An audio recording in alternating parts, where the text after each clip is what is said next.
Hello, I'm Alex Siegel, the Master of Runes. In this video I will show you a runic formula that will help you to work with your addictions. It will help you to re-evaluate your life values and help with addictions. The runes are Naudis, Ansus, Naudis. The runes Naudis are the rune of a discipline, a rune of striving, a rune of need.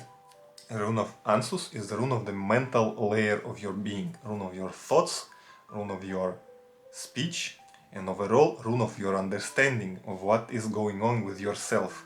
So the double now these runes will force the energy of rune Ansus to work with you, to help you, to make you clearer, to make you understand how to approach certain things in your life, and overall raise your understanding to a higher level at which you will be able to deal with many things in your life, especially regarding addictions and addictive behaviors.